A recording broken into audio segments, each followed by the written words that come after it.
بسم اللہ الرحمن الرحیم۔ السلام علیکم دوستو، مہر وائس یوٹیوب چینل میں خوش آمدید۔ آج کا یہ واقعہ قوم سبا پر اللہ کے عذاب کے بارے میں ہے۔ کہا جاتا ہے کہ اہل سرسار ایک ایسی قوم ہے جسے قوم سبا بھی کہا جاتا ہے۔ اللہ تعالیٰ کی بے شمار نعمتوں کے اندر زندگی گزار رہی تھی۔ یہ قوم ایک عظیم تہذیب و تمدن کی مالک تھی۔ حضرت داؤد علیہ السلام اور حضرت سلیمان علیہ السلام کی باعظمت حکومتوں کے بعد ان کی حکومت زبان زد خاص و عام تھی۔ کہا جاتا ہے کہ یہ لوگ گندم کے مغز سے آٹا پیس کر روٹیاں پکاتے تھے، لیکن اس کے برعکس وہ اس قدر اسراف کرنے والے اور ناشکرے تھے کہ انہی روٹیوں کے ساتھ بچوں کا پخانہ صاف کرتے تھے۔ بعد ازاں ان آلودہ روٹیوں کو اکٹھا کرنے سے ایک پہاڑ بن گیا تھا۔ پھر ایک صالح شخص نے وہاں سے گزرتے ہوئے ایک عورت کو دیکھا جو روٹی کے ساتھ بچے کے پخانے کے مقام کو صاف کر رہی تھی۔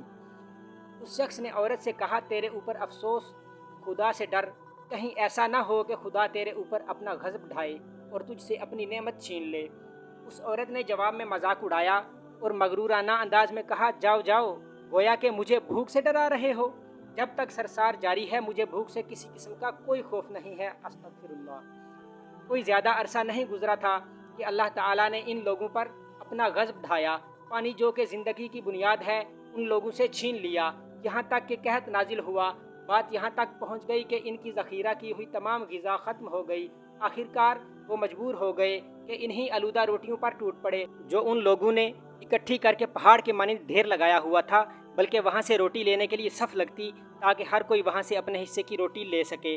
کفران نعمت، قحط اور ان کی بدحالی کے بارے میں متعدد روایات موجود ہیں۔ سورہ نحل کی آیت نمبر 112 اور 113 میں یوں ارشاد ہوتا ہے، اور اللہ نے اس بستی کی بھی مثال بیان کی ہے جو محفوظ اور مطمئن تھی، اس کا رزق ہر طرف سے باقاعدہ آ رہا تھا، لیکن اس بستی کے رہنے والوں نے اللہ کی نعمتوں کا انکار کیا تو خدا نے انہیں بھوک اور پیاس کا مزہ چکھایا، صرف ان کے ان اعمال کی بنا پر کہ جو وہ انجام دے رہے تھے، اور یقیناً ان کے پاس رسول آیا تو ان لوگوں نے ان کو جھٹلایا تو پھر ان تک عذاب آ پہنچا کہ یہ سب ظلم کرنے والے تھے۔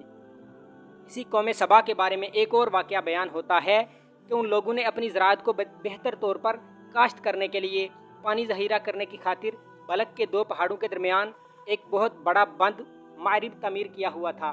سوراخ اور دوسرے پہاڑوں سے گزرا ہوا پانی اس بند میں آ کر وافر مقدار میں جمع ہو جاتا تھا۔ قوم سبا نے اس پانی سے صحیح طور پر استفادہ کرتے ہوئے وسیع و عریض اور بہت سے خوبصورت باغات لگائے اور کھیتی باڑی کو رونق بخشی۔ ان باغات کے درختوں کی شاخیں اس قدر پھلوں سے لدی ہوئی تھیں کہ کہتے ہیں کہ اگر کوئی شخص سر پر ٹوکری رکھ کر ان کے نیچے سے گزرتا تو پھل خود بہت ٹوکری میں گرنا شروع ہو جاتے اور قلیل مدت میں ٹوکری تازہ پھلوں سے بھر جاتی، لیکن نعمتوں کی کثرت نے انہیں شکر کرنے کے بجائے سرمست اور غافل کر دیا تھا، یہاں تک کہ ان کے درمیان بہت بڑا طبقاتی نظام وجود میں آ چکا تھا۔ ان میں سے صاحب اقتدار لوگوں نے کمزوروں اور ضعیفوں کا خون چوسنا شروع کر رکھا تھا، یہاں تک کہ ان لوگوں نے خدا سے ایک احمقانہ التماس کیا جس کا ذکر سورہ سبا کی آیت نمبر 19 میں ملتا ہے۔ انہوں نے کہا، خدایا ہمارے سفروں کے درمیان فاصلہ زیادہ کر دے۔ انہوں نے اللہ تعالیٰ سے یہ التماس اس لیے کیا تاکہ غریبوں، بے نواح لوگوں، امراء اور ثروت مند ان کے ہمراہ سفر نہ کریں۔ ان کی خواہش یہ تھی کہ آبادیوں کے درمیان خشکی ہو اور فاصلہ بہت زیادہ ہو تاکہ تہی دست اور کم آمدنی والے لوگ ان کی طرف سفر نہ کر سکیں۔ اللہ تعالیٰ نے ان مغرور پیٹ کے پجاریوں پر اپنا غضب نازل کیا۔ بعض روایتوں کے مطابق ان مغرور لوگوں کی آنکھوں سے دور صحرائی چوہوں نے معرب نامی بند کی دیواروں پر حملہ کر کے انہیں اندر سے کھوکھلا کر دیا۔ ادھر سے بارشیں زیادہ ہوئیں جن کی وجہ سے سیلاب آ گیا اور اس بند میں پانی بہت زیادہ اکٹھا ہو گیا۔ اچانک بند کی دیواریں ٹوٹیں، اس سے ایک بہت بڑا سیلاب آیا جس میں تمام دیہات، آبادیاں، مال مویشی، باغات، کھیتیاں، ان کے محل اور گھر پانی میں غرق ہو کر نابود ہو گئے۔ ان کے باغات اور زراعت میں سے صرف بیری کے درخت اور کچھ جھاڑیاں بچی تھیں۔ خوش الحان پرندے وہاں سے کوچ کر گئے تھے، جبکہ الوؤں اور کووں نے قوم سبا کے کھنڈرات میں اپنے گھونسلے بنائے تھے۔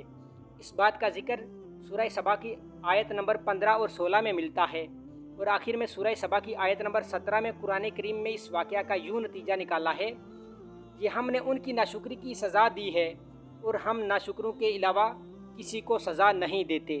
دوستو، کیسا لگا آج کا یہ واقعہ؟ کمنٹس میں اپنی قیمتی رائے کا اظہار ضرور کریے گا۔ اللہ حافظ۔